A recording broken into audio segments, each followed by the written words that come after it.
بسم اللہ الرحمن الرحیم نحمدہ ونصلی ونسلم علی رسولہ الکریم اما بعد فاعوذ باللہ من الشیطان الرجیم بسم اللہ الرحمن الرحیم کل نفس ذائقۃ الموت صدق اللہ مولانا العظیم وبلغنا رسولہ النبی الکریم الامین قال اللہ تبارک و تعالی فی شان حبیبہ صلی اللہ تعالی علیہ وسلم ان اللہ و ملائکتہ یصلون علی النبی یا ایہا الذین آمنوا صلوا علیہ وسلموا تسلیما الصلاۃ والسلام علیک یا سیدی یا رسول اللہ وعلی آلک واصحابک یا سیدی یا حبیب اللہ الصلاۃ والسلام علیک یا سیدی یا رحمۃ للعالمین وعلی آلک واصحابک یا سیدی یا خاتم النبیین۔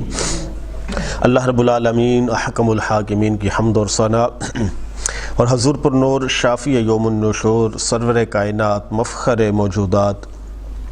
زینت بزم کائنات جان کائنات بلکہ جان جہان کائنات تاجدار مدینہ سرور قلب و سینہ حضور علیہ السلام کی بارگاہ بے کس پناہ میں درود و سلام کا نذرانہ عرض کرنے کے بعد میرے انتہائی واجب الاحترام جملہ معزز و محتشم سامعین کرام السلام علیکم ورحمۃ اللہ وبرکاتہ۔ اللہ رب العالمین نے حیات اور ممات یعنی زندگی اور موت یہ دو ایک ایسی چیزیں ہیں کہ اگر اللہ رب العالمین موت کو پیدا نہ کرتا تو یہ زمین انسانوں کی وجہ سے تنگ پڑ جاتی کہ اس میں انسان بس ہی نہ پاتے۔ جب اللہ رب العالمین نے حضرت انسان کی تخلیق کا ارادہ کیا تو فرشتوں نے کہا کہ یا باری تعالیٰ تو ایسی مخلوق یہاں پر بھیجے گا کہ زمین جو ہے وہ تنگ پڑ جائے گی، تو اللہ رب العالمین نے شاہ فرمایا کہ میں موت کو بھی پیدا کروں گا۔ تو فرشتوں نے عرض کیا کہ یا باری تعالیٰ جب تو موت کو پیدا کرے گا تو انسان جو ہے وہ غم کا شکار ہو جائیں گے، تو اللہ رب العالمین نے شاہ فرمایا کہ میں ساتھ امید کو بھی پیدا کروں گا۔ یعنی کہ زندگی موت اور اس کے درمیان ایک چیز رکھی ہے جس کی وجہ سے انسان چاہتا ہے کہ میں زندہ رہوں، وہ کیا ہے؟ امید۔ کوئی بھی انسان ہو وہ ہر وقت یہی تمنا اس کے دل کی ہوتی ہے کہ وہ ہر دن ترقی کی طرف جائے، کوئی بھی نہیں چاہتا کہ وہ تنزل کی طرف ہے۔ ہر شخص اس کا یہ ایک سمجھ لے کہ خواب ہوتا ہے کہ وہ ترقی کرے، تو یہ امید پر ہے کہ ظاہر بات انسان کو امید ہوتی ہے کہ آج اگر میں اس سٹیج پر ہوں تو کل میں اسے اعلیٰ سٹیج پر کھڑا ہو جاؤں۔ تو اللہ رب العالمین نے زندگی اور موت کے درمیان ایک چیز رکھی ہے جس کا نام ہے امید، اس لیے کہا جاتا ہے کہ امید پر دنیا قائم ہے۔ تو حیات اور ممات کہ جب انسان زندہ ہے وہ اپنی مرضی سے گزر اوقات کرتا ہے، لیکن چند لمحات ایسے بھی ہوتے ہیں کہ انسان اپنی مرضی سے کچھ بھی نہیں کر سکتا۔ مثال کے طور پر جب وہ پیدا ہوا بچہ ہے، اپنی مرضی سے چل نہیں سکتا، والدین اس کو سہارا دیتے ہیں۔ پھر تھوڑا بڑا ہوتا ہے اور کسی مقام پر پہنچ جاتا ہے تو وہ اپنے ماضی کو بھول جاتا ہے۔ بعض اوقات ایسا ہوتا ہے، مثال کے طور پر کسی گھر میں کوئی فوج میں شخص جاتا ہے، فوج میں وہ ایک اعلیٰ درجہ پر فائز ہو جاتا ہے، جب وہ وہاں پر پہنچے تو کہے کہ اس میں صرف میری ہی کارکردگی ہے، تو یہ ایک غلط بات ہوتی ہے، کیونکہ اس کی اس ترقی کے پیچھے اللہ رب العالمین کا فضل، حضور نبی رحمت صلی اللہ علیہ وسلم کی نظر عنایت، اس کے والدین کی دعائیں اور اس کے تمام اساتذہ جو اس کی 1 کلاس سے لے کر اور اس کے اس مقام تک پہنچنے تک جتنے بھی اساتذہ ہیں سب کا اہم کردار ہوتا ہے۔ اگر درمیان میں یہ نہ ہو تو کوئی بھی بندہ ڈائریکٹ کبھی بھی نہ فوج میں جا سکتا ہے نہ کسی اور ادارے میں جا سکتا ہے۔ تو اس لیے اپنے اساتذہ کی بھی اپنے والدین کی بھی قدر کرنی چاہیے کہ ان کی وجہ سے انسان کسی مقام پر پہنچتا ہے۔ بعض اوقات والدین کی دعائیں وہ کام کر جاتی ہیں کہ انسان پوری زندگی بھی وہ کام کرتا رہے تو وہ کام نہیں کر سکتا، تو والدین کی قدر جو ہے وہ ضرور کرنی چاہیے۔ جن کے والدین زندہ ہیں ان کی خدمت کریں، جن کے والدین اس دنیا سے رخصت ہو گئے ان کے لیے چاہیے کہ ان کے لیے ہمہ وقت بخشش اور مغفرت کی دعا کا اہتمام کرتے رہا کریں۔ جب انسان اس دنیا سے چلا جاتا ہے تو پھر ہر کسی کی یہی کوشش ہوتی ہے کہ اب جلد از جلد جو ہے اس کی تکفین و تدفین کا اہتمام کیا جائے۔ تو میت کو جو سب سے پہلا کام سر انجام دیا جاتا ہے اس کے وصال کے بعد وہ ہے اس کا غسل، جو میں نے آپ سے وعدہ کیا تھا کہ انشاءاللہ کبھی موقع ملا تو غسل، کفن اور تدفین، یہ 3 چیزیں جو ہے وہ آپ کے سامنے انشاءاللہ ذکر کروں گا۔ تو آج انشاءاللہ تعالی بفضل تعالی وقت کی گنجائش کے اندر ہی غسل کا طریقہ اور کفن کا طریقہ اور میت کو قبر میں رکھنے کا طریقہ یہ آپ کے گوش گزار کروں گا۔ میت کو جب غسل دینا ہے تو اس کے لیے سب سے پہلے جو اہتمام کرنا ہے وہ ایک جگہ ایسی ہو کہ جہاں پر غسل دینے والے بڑے آرام اور سکون سے اس کو غسل دے سکیں، اور غسل زمین پر میت کو رکھ کر نہیں دینا بلکہ اس کے لیے کسی تختے کا یا کسی ایسی اونچی جگہ اہتمام کیا جائے کہ جس پر رکھ کر میت کو غسل دیا جائے، اور جس تختے پر رکھنا ہے اس تختے کو بھی یا پھٹے کو جو بھی ٹیبل ہوگی اس کو اچھے طریقے سے پہلے دھونا ہے تاکہ کسی قسم کی کوئی نجاست اس کے اوپر نہ رہے، اور جنہوں نے غسل دینا ہے وہ بھی اپنی پاکی کا پورا دھیان رکھیں کہ باوضو ہوں تو پھر ہی وہ غسل دیں، اور جس تختے پر غسل دینا ہے کوشش یہ کی جائے کہ اس میں خوشبو بھی لگا دی جائے۔ خوشبو لگانے سے تو جو میت کے اندر سے کچھ ایسی چیزیں کہ جو طبیعت پر ناگوار گزرتی ہیں وہ بدبو جو ہے وہ ختم ہو جائے گی اگر پہلے سے ہی خوشبو جو ہے وہ لگا کر رکھی ہوگی۔ اور جس تختے پر میت کو لٹانا ہے، مرد ہو تو ناف سے لے کے گھٹنوں تک یہ سطر ہر حال میں لازم ہے، اور اگر میت جو ہے وہ عورت ہو تو کندھوں سے لے کر پاؤں تک اس کو کپڑے کے ساتھ ڈھانپ دینا چاہیے۔ یہ غسل دینے سے پہلے کی بات ہے کہ جب میت کو تختے پر لٹانا ہے غسل دینے کے لیے تو مرد ہو تو اس کو ناف سے لے کر گھٹنوں تک ڈھانپ دیا جائے، اور عورت ہو تو اس کو کندھوں سے لے کر اس کے پاؤں تک جو ہے اس کو ڈھانپ دیا جائے۔ سب سے پہلا کام غسل دینے کے لیے وہ پانی کا اہتمام ہے کہ جس میت کو پانی سے غسل دینا ہے تو پانی کا اہتمام کر لیا جائے، اور پانی میں اگر بیری کے پتے ڈال لیے جائیں تو اس کے بہت فوائد حاصل ہوتے ہیں۔ اس کا جو طبی فائدہ ہے وہ یہ ہے کہ اس سے جسم کی جو میل ہے وہ اچھے طریقے سے دور ہو جاتی ہے۔ اس لیے کہا جاتا ہے کہ میت کو غسل دینا ہے جس پانی سے اس پانی کو نیم گرم کر لیا جائے، اس میں بیری کے پتے ڈال دیے جائیں، اور اس میں جو حکمت ہے کیونکہ یہ نبی کریم علیہ السلام کے دور سے یہ بات چل رہی ہے، آپ علیہ السلام کا یہ حکم ہے کہ جس میت کو پانی سے غسل دینا ہے اس پانی کو گرم کر لیا جائے، اس میں بیری کے پتے ڈال دیے جائیں۔ اس سے کیا ہوتا ہے کہ جو جسم کے اوپر میل کچیل ہوتی ہے وہ ایک اچھے طریقے سے صاف ہو جاتی ہے۔ تو جس میت کو غسل دینا ہے جس پانی کے ساتھ تو اس پانی میں بیری کے پتے ڈال لیے جائیں اور صابن ساتھ ضرور رکھا جائے۔ سب سے پہلے جب میت کو غسل دینا ہے پانی کا اہتمام کرنے کے بعد اس کو استنجا کروایا جائے گا، چھوٹا بھی اور بڑا بھی۔ جس طرح زندہ انسان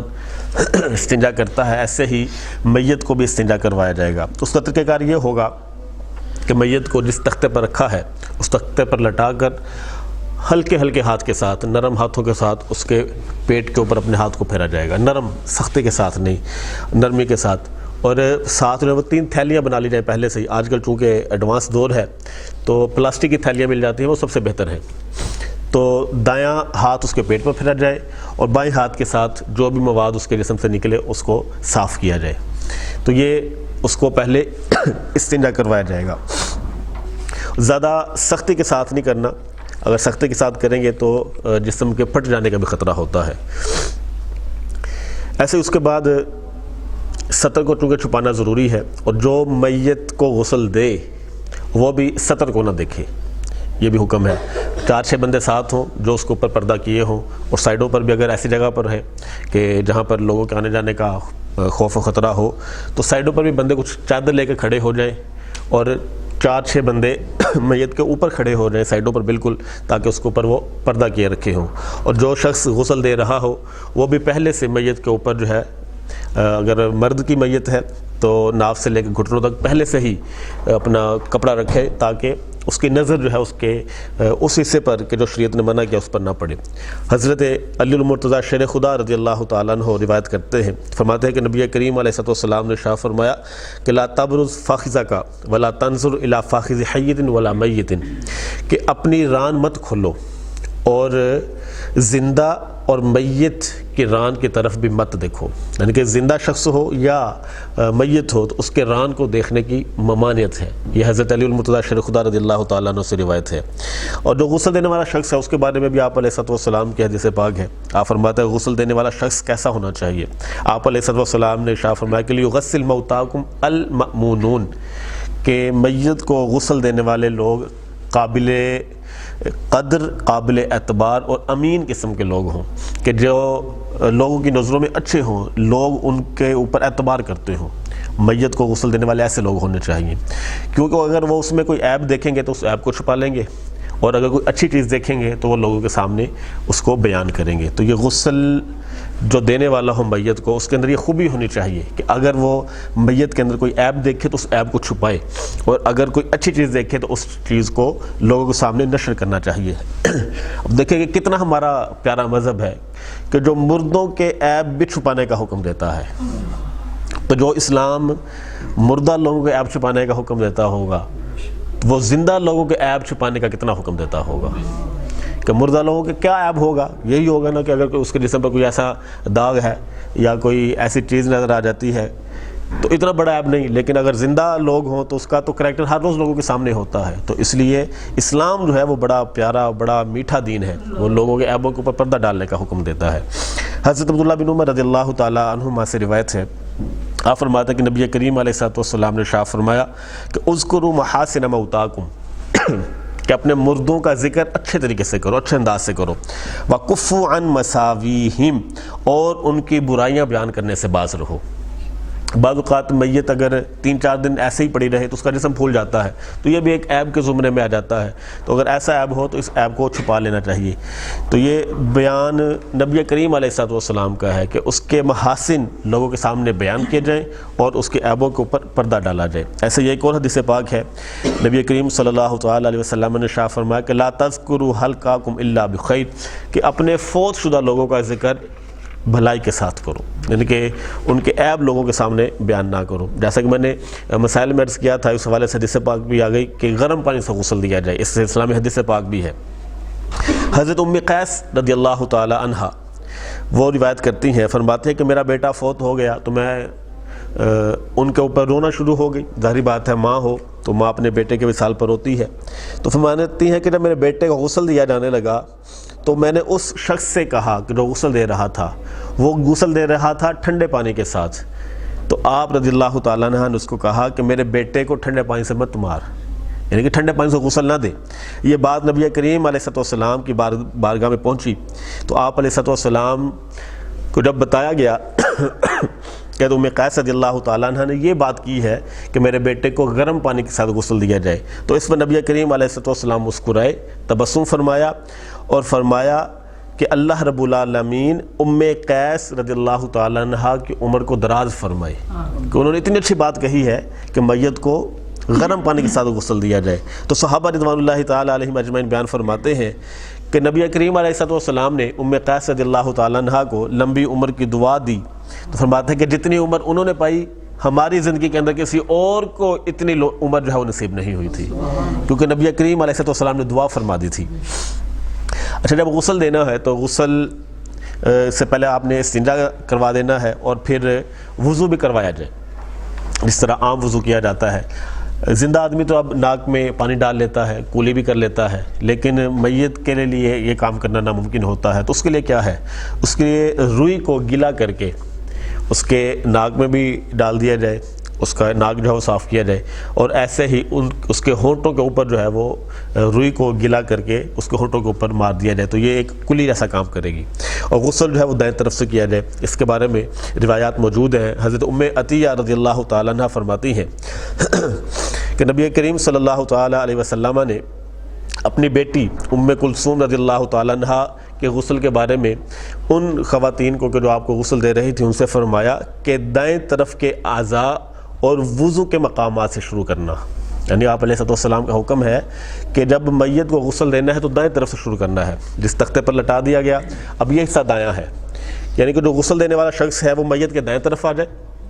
اور دائیں طرف کھڑے ہو کر اس کے پہلے استنجا وغیرہ کروا دے، جیسا بھی اس کا کام ہے، پھر کلی کی جگہ اس کے روئی کو گلا کر کے اس کے ناک میں اور اس کے ہونٹے کے اوپر پھیر دیا جائے۔ اب غسل کتنی بار دینا چاہیے، اس کے بارے میں نبی کریم علیہ السلام کا قول 3 پر بھی ہے، 5 پر بھی ہے اور 7 پر بھی ہے، اور اس سے زائد پر منع بھی کیا گیا ہے کہ 3 بار ہو، 5 بار ہو یا 7 بار ہو، اس سے زائد نہ کیا جائے کہ یہ ایک فضول خرچی کے زمرے میں بھی آ جاتا ہے۔ تو یہ آپ علیہ السلام کی احادیث سے ثابت ہے کہ کتنی بار غسل دیا جائے۔ اچھا، یہاں پر ایک اور مسئلہ ذکر کرتا چلوں جو کہ ہمارے عام عوام میں بڑا غلط طریقے سے مشہور ہے کہ اگر عورت فوت ہو جائے تو کیا اس کا خامند اس کو غسل دے سکتا ہے یا نہیں، یا اس کے برعکس ہو جائے کہ مرد فوت ہو جائے اور عورت اپنے خامند کو غسل دے سکتی ہے کہ نہیں۔ عورت اپنے شوہر کو غسل دے سکتی ہے، لیکن مرد جب اس کی بیوی فوت ہو جائے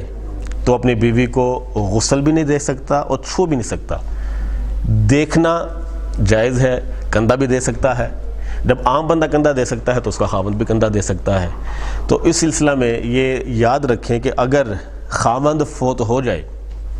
تو اس کی بیوی اس کو غسل دے سکتی ہے، لیکن اگر بیوی فوت ہو جائے تو اس کا خاوند اس کو غسل نہیں دے سکتا۔ ہاں، اس کو دیکھ سکتا ہے اور اس کے جنازے میں شریک بھی ہو سکتا ہے، اس کو کندھا بھی دے سکتا ہے۔ ہمارے عوام میں یہ مشہور ہے کہ جس شخص کی بیوی فوت ہو جائے نہ وہ اس کو کندھا دے سکتا ہے اور نہ ہی اس کو دیکھ سکتا ہے۔ اس چیز کی ممانعت نہیں ہے، دیکھنے کی بھی اجازت ہے اور اس کو کندھا بھی دے سکتا ہے۔ یہاں پر ایک اور حدیث پاک بھی ہے کہ آپ علیہ السلام نے ام المؤمنین عائشہ الصدیقہ رضی اللہ تعالی عنہا کو فرمایا تھا کہ میں تمہیں، اگر تم وصال کر جاؤ تو میں ہی تمہیں غسل دوں اور میں ہی تمہیں کفن پہناؤں۔ یہاں پر تھوڑا سا لوگ اس مسئلے کو بڑا عجیب طریقے سے بیان کر دیتے ہیں۔ کچھ چیزیں ایسی ہیں کہ جو فقط انبیاء کرام علیہ السلام کے ساتھ خاص ہوتی ہیں، ان میں سے یہ بھی چیز ہے، کیونکہ آپ علیہ السلام کی جو ازواج ہیں ان کی ازواج کی بھی مثل کوئی ازواج نہیں ہے۔ عام شخص فوت ہو جائے تو اس کی جو بیوی ہے، جو بیوہ ہو جاتی ہے، وہ اپنی عدت گزارنے کے بعد نکاح کر سکتی ہے، لیکن نبی کریم علیہ السلام کی ازواج ان کے ساتھ نکاح نہیں کیا جا سکتا تھا۔ اللہ رب العالمین قرآن پاک میں ارشاد فرماتا ہے کہ النبی اولی بالمؤمنین من انفسہم وازواجہ امہاتہم، کہ اللہ رب العالمین نبی کریم علیہ السلام کی ازواج کو مومنین کی مائیں قرار دے رہا ہے۔ اتنا رتبہ اللہ رب العالمین نے نبی کریم علیہ السلام کے ازواج کو عطا فرمایا ہے۔ تو نبی علیہ السلام کے وصال کے بعد آپ کے ازواج کے ساتھ نکاح کرنا بالکل بھی جائز نہیں تھا، اور ان کو حکم تھا کہ وہ نکاح نہ کریں گی۔ تو اس لیے یہ جو حکم ہے کہ آپ علیہ السلام نے ام المؤمنین عائشہ الصدیقہ رضی اللہ تعالی عنہا کو فرمایا تھا کہ میں ہی تمہیں غسل دیتا، میں ہی تمہیں کفن دوں اگر تم میری زندگی میں وصال کر جاؤ تو یہ صرف نبی کریم علیہ السلام کے ساتھ خاص تھا۔ اس کے بعد کسی امت کے لیے یہ جائز نہیں ہے کہ وہ اپنی جو اس کی بیوی فوت ہوئی ہے اس کو غسل دے۔ اس میں وجہ کیا ہے، جو مین چیز میں نے آپ کے سامنے بیان کرنی ہے۔ جب بیوی فوت ہو جاتی ہے تو جو سلسلہ نکاح ہوتا ہے وہ اسی وقت ختم ہو جاتا ہے۔ بیوی فوت ہو جائے تو جو نکاح ہوا ہوتا ہے زوجین کے درمیان، بیوی کے وصال کے ساتھ وہ نکاح ٹوٹ جاتا ہے، لیکن جب خاوند فوت ہو جائے تو اس وقت نکاح نہیں ٹوٹتا۔ اس لیے تو حکم ہے کہ جو عورتیں جن کا خاوند وصال کر جائے، اللہ رب العالمین قرآن پاک میں ارشاد فرماتا ہے والذین یتوفون منکم ویذرون ازواجا، کہ وہ لوگ جو وصال کر جائیں وہ اپنے پیچھے اپنی بیویوں کو چھوڑ جائیں، یتربصن بانفسہن اربعۃ اشہر وعشرا،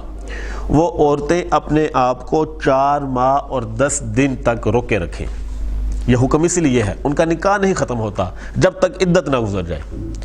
اب عدت کی 2 قسمیں بنتی ہیں، ایک ہے کہ اگر وہ عورت حاملہ ہے، پریگننٹ ہے، تو جب تک پریگننسی ختم نہیں ہوتی، وہ اس میں کئی صورتیں ہیں کہ خدا نخواستہ بچہ ضائع ہو جائے، وہ بھی ایک پریگننسی کا ختم ہونا ہے، اور دوسرا ہے کہ بچے کی پیدائش، بچہ پیدا ہو گیا تو اس وقت اس عورت کو پھر اجازت ہے کہ وہ کسی اور کے ساتھ نکاح کر سکتی ہے، یا اگر وہ پریگننٹ نہیں ہے، حاملہ نہیں ہے، تو جب 4 ماہ 10 دن گزر جائیں گے پھر اس کے بعد اس کو اجازت ہے کہ وہ اپنا نکاح کر سکتی ہے۔ دوران عدت نکاح کرے گی تو وہ حرام کا ارتکاب کرے گی۔ تو اس لیے یہ یاد رکھیں،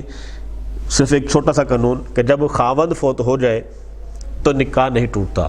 لیکن جب بیوی فوت ہو جائے تو نکاح اس وقت ٹوٹ جاتا ہے۔ اس لیے مرد کو اجازت نہیں ہے کہ وہ اپنی عورت کو غسل دے، اور عورت اپنے خاوند کو غسل دے سکتی ہے کیونکہ اس کا نکاح بھی باقی رہتا ہے، لیکن شریعت ہمیں یہ کہتی ہے کہ مرد کو مرد ہی غسل دے اور عورت کو عورت ہی غسل دے، شریعت یہ کہتی ہے۔ ہاں اگر ایسی صورتحال بن جائے کہ خاوند کو غسل دینے والا کوئی شخص نہیں سوائے اس کی بیوی کے، تو پھر اس کی بیوی کو اجازت ہے کہ اپنے خاوند کو غسل دے۔ تو یہ قانون یاد رکھ لے کہ جب بیوی فوت ہوتی ہے تو نکاح ختم ہو جاتا ہے، لیکن جب خاوند فوت ہوتا ہے تو نکاح اس وقت تک قائم رہتا ہے جب تک عورت کی عدت جو ہے وہ پوری نہ ہو جائے۔ جب یہ قانون ہمارے ذہن میں آ جائے گا تو جتنے بھی اشکال ہمارے ذہنوں میں آتے ہیں وہ ختم ہو جائیں گے۔ کچھ ایسے بھی لوگ ہیں کہ جن کو غسل نہیں دیا جاتا، مثال کے طور پر شہید ہے، شہید جن کپڑوں میں شہید ہوا اس کی زرہ وغیرہ اتار لی جائے گی، جو سامان اسلحہ اس کے جسم کے ساتھ ہو وہ اتار لیا جائے گا، اور جن کپڑوں میں وہ شہید ہوا انہی کپڑوں میں اس کو دفنا دیا جائے گا۔ یہ شہید کو مقام اللہ رب العالمین عطا فرماتا ہے۔ اور شہید اب کون ہے؟ وہ شہید کہلائے گا، شہید حقیقی جو ہے اس شخص کو کہا جاتا ہے کہ جو اسلام کی سربلندی کے لیے اپنے وطن کی حفاظت کرتا ہے۔ جیسے کہ ہمارا ملک پاکستان ہے، وہ اپنی سرحدوں کی حفاظت کر رہا ہے اپنے ملک اور اسلام کی بقا کے لیے، تو اگر ایسا فوجی جو ہے وہ شہید ہو جائے تو اس کو اس کی وردی کے اندر ہی دفنا دیا جائے گا، غسل بھی نہیں دیا جائے گا اس کو۔ کیسی شان ہے! اور حالانکہ اگر عام بندہ پانی کے اندر بھی فوت ہو جائے، عام بندہ پانی کے اندر ڈوب کر فوت ہوا، اس کو بھی غسل دیا جائے گا۔ کیسا اللہ رب العالمین کا نظام ہے! اس کو غسل دینے کا کیا طریقہ کار ہوگا کہ جس پانی میں اس کا وصال ہوا اسی پانی کے اندر اس کو 3 مرتبہ غوطہ لگا دیا جائے گا۔ تو جتنی بار غسل دینا ہوتا ہے پانی کے اندر اس کو نہلا دیا گیا تو اس کا غسل ہو جائے گا، لیکن شہید کو اللہ رب العالمین نے یہ مقام عطا فرمایا کہ اس کو غسل بھی نہیں دیا جائے گا۔ اور ایسے ہی محرم شخص، کہ جو شخص حالت احرام میں ہے، حج کے لیے گیا یا عمرہ کے لیے گیا، تو حالت احرام کے اندر ہی اس کا وصال ہو گیا تو اس کو بھی اس کے احرام کے اندر ہی اس کو دفنا دیا جائے گا، کیونکہ جس وقت اس نے احرام پہنا ہوا ہے ظاہری بات ہے وہ ایسی حالت میں تو ہو نہیں سکتا کہ اس کو غسل واجب ہو، تو اس لیے اس کو بھی اس احرام کے اندر ہی نبی کریم علیہ السلام کی حدیث پاک ہے کہ اغسل المیت فی ثوبہ الذین احرم فیہما واغسلوہ بماء، کہ جو کفن اس نے پہنا ہوا ہے اسی کفن کے اندر اس کو پہنایا جائے گا لیکن اس کو غسل بھی دیا جائے گا۔ ایسی میت کہ جس نے احرام باندھا ہو اس کے 2 کپڑوں میں اس کو غسل دو اور اسے پانی اور بیری کے پتوں کے ساتھ غسل دے دو، لیکن جو احرام اس نے پہنا ہوا ہے وہ اس کا کفن ہوگا، اسی کفن کے اندر اس کو جو ہے وہ دفنا دیا جائے گا۔ ہمارا مذہب ہمیں ہر قدم پر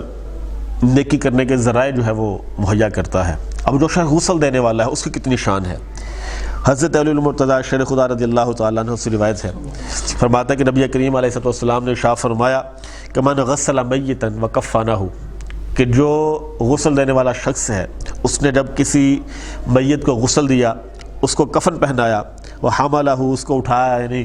اس کو کندھا دے کر قبرستان تک بھی لے کر چلا، وصلی علیہ، اس کی نماز جنازہ میں بھی شریک ہوا، ولم یفشی علیہ ما رأى خرج من خطیئاتہ، اور دوران غسل اس نے کوئی عیب دیکھا اور اس عیب کو لوگوں کے سامنے بیان نہیں کیا، تو نبی کریم علیہ السلام ارشاد فرماتے ہیں مثل ما والدتہ امہ، وہ غسل دینے والا شخص ایسے ہو جاتا ہے گناہوں سے پاک جیسے آج ہی اپنی ماں کے پیٹ سے نکلا ہو۔ یہ کس کو شان حاصل ہے؟ اس شخص کو کہ جو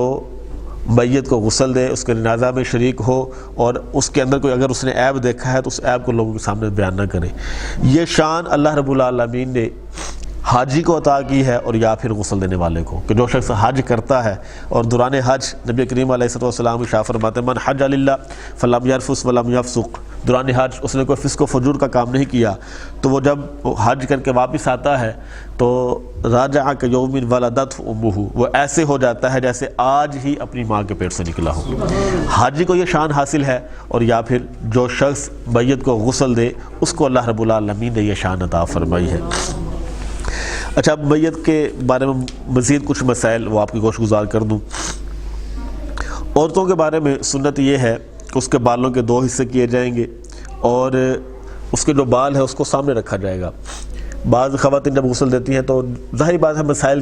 میں اتنی ہماری گرفت مضبوط نہیں ہوتی تو ان کو پیچھے چھوڑ دیتی ہیں، عورت کے جو بال ہیں ان کو آگے رکھا جائے گا۔